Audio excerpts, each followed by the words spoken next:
What is robotics? Robotics means building machines that sense, think, and act. In VEX VR, we teach robots to think with 3 CS ideas: variables, iteration, and decomposition.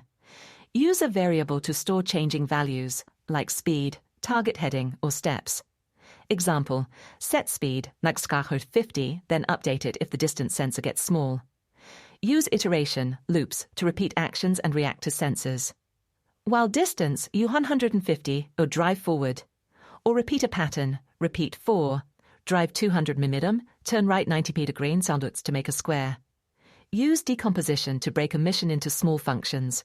Go to line, align to heading 90, pick up object. Code each piece, test it, then combine them into a sense, plan, act routine. With variables holding data, iteration refining behavior, and decomposition organizing tasks, your VEX VR robot can navigate mazes, follow lines, and solve challenges because you designed the logic that makes it move.